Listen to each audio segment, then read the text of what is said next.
Hello, welcome to another episode of Leadership Synergized, where we present individuals in many areas of life that have led, in essence, have been there and done what you may be hoping to further expand your skill sets around.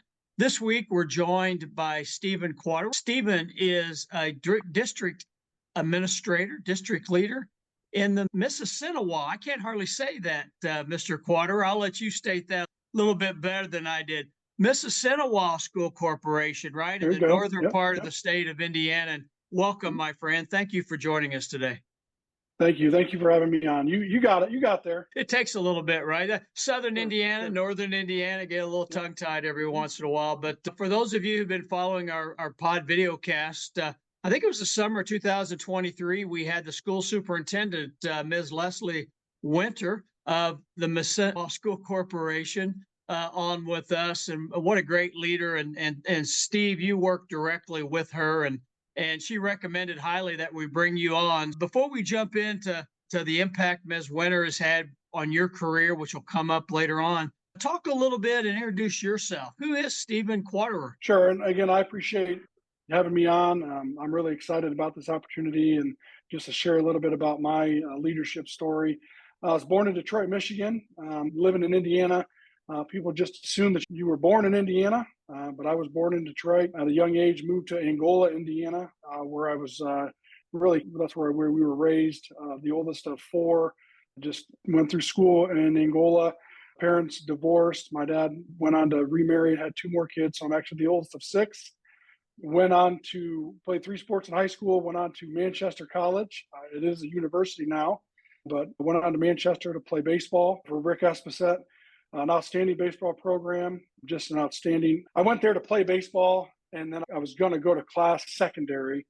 But Manchester is such an amazing, amazing university, amazing institution, and really taught me so much about life and really was a huge contributor to me becoming an educator, a good educator, a great educator, if you will, and the experiences that I had at Manchester. So I went to play baseball, but I left an outstanding teacher because of the education that I received at Manchester.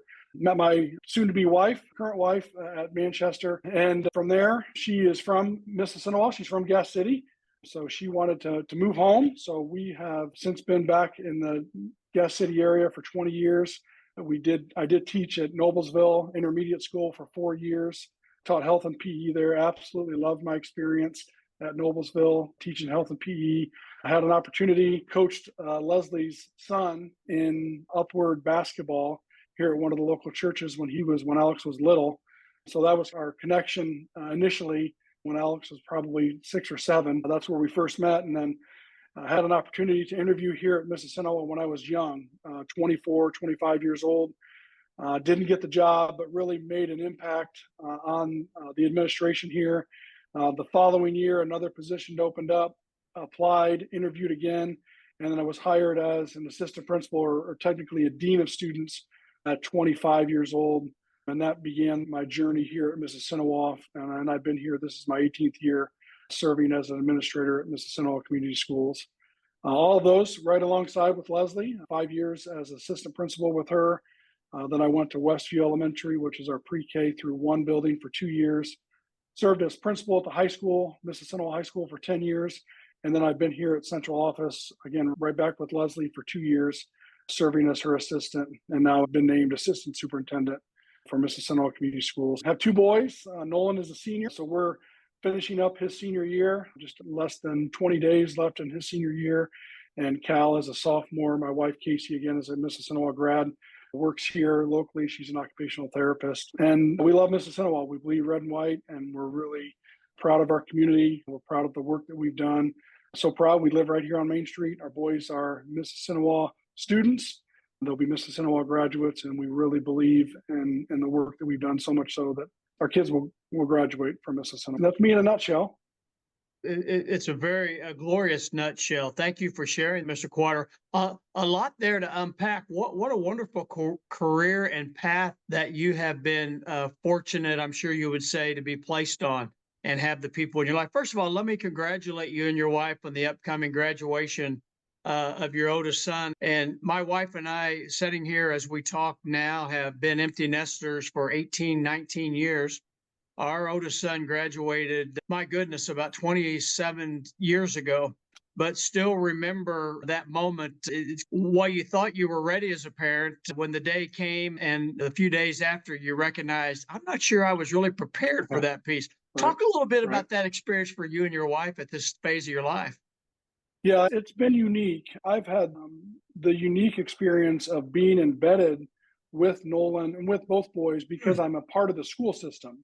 So a lot of the things that go on, I'm weaved into that. I'm a part of those experiences with them. Now, my wife obviously isn't part of the school system, so she experiences those things as an outsider. So I've experienced a lot of those things along the way. But now, as we come to an end, it's just hard to imagine because as we think of Nolan, we think of him as a little boy. We think of him as a 6, 7-year-old, and he's a almost 19-year-old who's going to go play college football in the fall. But just it's hard to imagine, and he won't live in our home. So it's just hard to imagine, just certainly from a logistical standpoint, but even much more so from an emotional standpoint, that he's not going to be there and our routines will shift and for the good. Certainly it's another milestone. One of the things that Casey and I have really done well, I think, as parents, is we've lived in the moment. We've never wished time away. Like we've never said, oh, I can't wait till they get to this grade. This is going to be so much easier. Or I can't wait till they get to high school because that's where I'm at. Or I can't wait till they get to their drivers because then we won't have to drive them places. Or I can't wait till they're out of high school because then we won't have to, both boys play 3 sports. We won't have to go to all these. No, we live in these moments because these moments are fleeting and soon we will miss them. So we have done a really good job, I think, for us. And that's one thing I share with my friends, young parents: live in the moment, enjoy every opportunity because eventually it will be gone. We've had baseball games every night this week, and I am wore out, but it's a good wore out. And there's no place I'd rather be than sitting outside that fence watching my boys play baseball. It's an opportunity just to experience life with them, and it's something that and we've done a really good job of never wishing away. I can tell you, I miss the days of watching the baseball games myself. So thank you for bringing that up. But what an excellent point, living in the moment. Something that seems so simple when you hear it, but everything in life is made to pull you from the moment.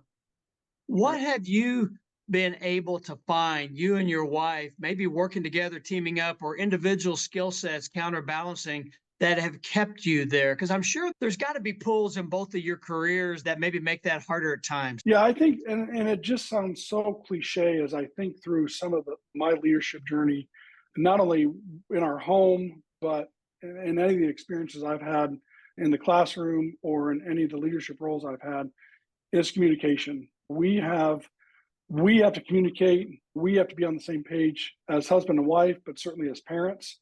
As we parent the boys, we have to communicate and with them that we're all 4 on the same page in our home. But then we have to be able to communicate what's going on in our office or for her in her clinic when we may be missing work or when we may be leaving early or what things that are going on. So I think that communication is the key, is the glue that really keeps things together. So if you go to our house right now and you go to the refrigerator, there's a calendar that has every single event that's going on, and that communication really drives what happens in our family day by day. Now in the spring in Indiana, we have a baseball schedule that was set probably last spring, and it rains, so those schedules change. So a lot of those schedules were typed in and now they're written in pencil and crossed out. So that schedule has to be updated, especially in the spring. So we rely heavily on that refrigerator calendar, but it really comes down to that communication and communicating with each other. Both boys had ball games last night, so communicating who's going where, who's going to cover what event. So it sounds cliche, but I think that the communication is crucial for both of us because we both serve in leadership roles in our respective places of work, but we both serve in leadership roles at home as well. So we have to be able to communicate. Said, and you're describing parenting at its highest mark when it comes to best of the best. So I appreciate what you and your wife are doing on behalf of your children, modeling for the rest of us in that regard, Mr. Quaderer. It means a great deal, and it's really refreshing to hear you describe how you all work this out. And it doesn't mean there's no sweat on the brow, right? It doesn't mean there's Right, not that rushed right, heartbeat once in a while to right, make sure you're getting on right. time and not showing up in the wrong place. But just jumping back a little bit, one of the things you said a moment ago, and you talked about Manchester College or Manchester University in the northern part of the state of Indiana. And very familiar. My son played baseball at Franklin, who is in the same conference and Mhm. in the state of Indiana. And one of the things that really jumps out at me through his experience there in the mid 2000s, what a great educational opportunity some of the smaller colleges offer our children today that's sometimes overlooked. Certainly, D1s, the D2s, the highly publicized colleges, right where the press is at, whether it's in New York or LA or Chicago or in the southern part, depending on the sports season. But you know, that Division III school setup with Manchester and the DePauls and Franklin, and I know Wabash is not in that conference, I don't believe, but still very Right. strong academically. And those smaller colleges, not just in our state, they exist throughout the country. And speak a little bit more about that piece. Sure. Like I said, I, as a naive 18-year-old, heavily recruited to play baseball, decided on Manchester, and truly was going there to play baseball based on truly on their baseball reputation. That was my decision. Felt great. Loved everything that Coach Esposito had to say to me and his recruiting of me. Fell in love with the idea of playing baseball there. But and declared I knew I wanted to be a teacher since I was in fifth grade. So that was I knew I wanted to teach PE and coach. So that was easy. Those parts of it were easy for me. And once I decided that Manchester was the fit, but once I got there and once I got to get in those classrooms, and Manchester did such a phenomenal job of getting us out in the public schools and getting us in the classrooms. And I had so many classmates in that first semester that went into those schools and said, "This is not for me. I thought I wanted to be a teacher. I thought I wanted to be an educator, and I do not want to do this." And saved themselves truly thousands of dollars and years of time. And I thought Manchester did a really good job of setting the tone with those early education students that this is what and then just beefed it up from there into your sophomore, junior, and then obviously into student teaching your senior year. That is one of the things that I remember the most. And then we hit on a little bit those relationships that I was able to build with my professors at Manchester. Still have those relationships today, 25 years later. And that's something to be said in a small college. There's pros and cons to that. They know when you're not in the classroom, they know when you haven't turned things in, but they also know when you're hurting. They also know when things aren't going well. They also know when they need to intervene and come alongside you and lend support. I really cherish my time at Manchester College. Still have great relationships with Rick Esposito, who's the athletic director and still the baseball coach, Dr. Kim Duchesne, still a professor at Manchester. Just great people still there at the college. Many of my lifelong friends still I talk to every day from Manchester. So my experience at that school, again, I went there to play baseball, but the experience that I took from that as an educator will never, ever be forgotten. Thank you for sharing that.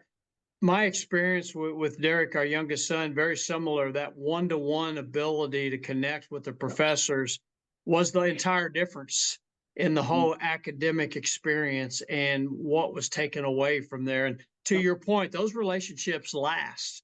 And again, that's probably an overused term from educator perspective, but it's really true in that regard. Mr. Quaderer, you talked a bit about fifth grade. You knew you wanted to be an educator. How did that come to you? What led you to say, "Hey, I'm going to teach and I'm going to coach"? My fifth grade teacher was awesome. Really, it's that simple. My fifth grade teacher was awesome. She was young, and I don't know that that necessarily had anything. She just was young, just as a fact. She let us listen to music. I remember she let us listen to music while we worked. We did a lot of group work. We did a lot of partner work. We didn't. I remember the class wasn't just in rows all the time. We were in. We could. It really was an environment where we were able to. We had some freedom. And I thought, man, this is so cool. This is nothing that I'd experienced kindergarten through fourth grade. And as a fifth grader, I was already pretty athletic. I enjoyed PE, I enjoyed playing sports.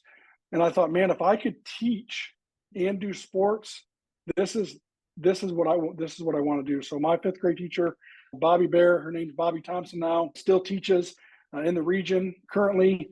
Just she is, and one of my favorite things about that is I've been able to reach out to her and tell her all of this, that she has been the one that's driven my career into education, because I think that's important. She's the one that really inspired me to become a teacher, and she has led the impact that I've had on students. So she started that ripple effect. But she was just cool. She was just fun, and I thought, man, this is what I want to do. This is a great gig, and I want to do this. Never been a that's moment really you regretted it. No. And again, in my fifth grade brain, like, this is great. This is easy. I'm going to be cool. I'm going to let my kids sit wherever they want. We're going to listen to music. And obviously it evolved from that. It wasn't always that way, but in my fifth grade brain, that's how simple it was. But yeah, she really meant and still means a lot to me. That's fantastic. Little did you know, just a few years later, you'd have Spotify, Pandora, and all these music Right. apps that they could get to in a heartbeat, right? Yep, that's right. Mr. Quaderer, I love that. When you went to Manchester and you first stepped in the classroom, what areas did you teach? My focus was physical education, and about probably halfway through my sophomore year, we felt it was important to add the health minor. So I picked up the health minor, which was beneficial because that was my first job when I was hired at Noblesville Intermediate School. I taught sixth grade health. Absolutely loved that. And I was able to truly transfer the things that I learned in that fifth grade classroom. We didn't sit in rows. I had different seating options. We listened to music. Some of those things that I remember that I took from when I was a fifth grader, I was able to implement in my sixth grade health classroom. Now, by then, it wasn't that innovative so many years later, but those sixth graders certainly appreciated Mr. Q getting us out of rows and working in groups and working in partners, and not just lecturing for 48 minutes and then giving homework. Again, I was able to take that I learned in my fifth grade from my fifth grade teacher and implement it into my very own classroom, which I thought was pretty cool too. I love the Mr. Q. I appreciate the comfort piece. I don't know how many times somebody will address me as Dr. Smith, and I forget the doctor. God guided my parents in the name Kevin, and that's perfect in that regard. The doctor, the Mr. in that piece. So I love the Mr. Q. Mr. Quaderer, thank you so much. It's been great being with you. And for our audience, Stephen has agreed to stick around and come back again next week, and want to pick up a bit more about your role and at the school district, Mississinewa. I got it right the first time before we wrap up. That's been a go in my head here, at least to try it. For those in Gas City, Indiana, I'm so sorry that I'm butchering that. But Mr. Quaderer, we'd like to pick up on your role and talk a little bit about leadership itself, in particular in the educational world today, for next week. Very good. Thank you, sir. And thank you for watching. I'm Kevin Smith. This is Leadership Synergized. God bless you. Have a wonderful day.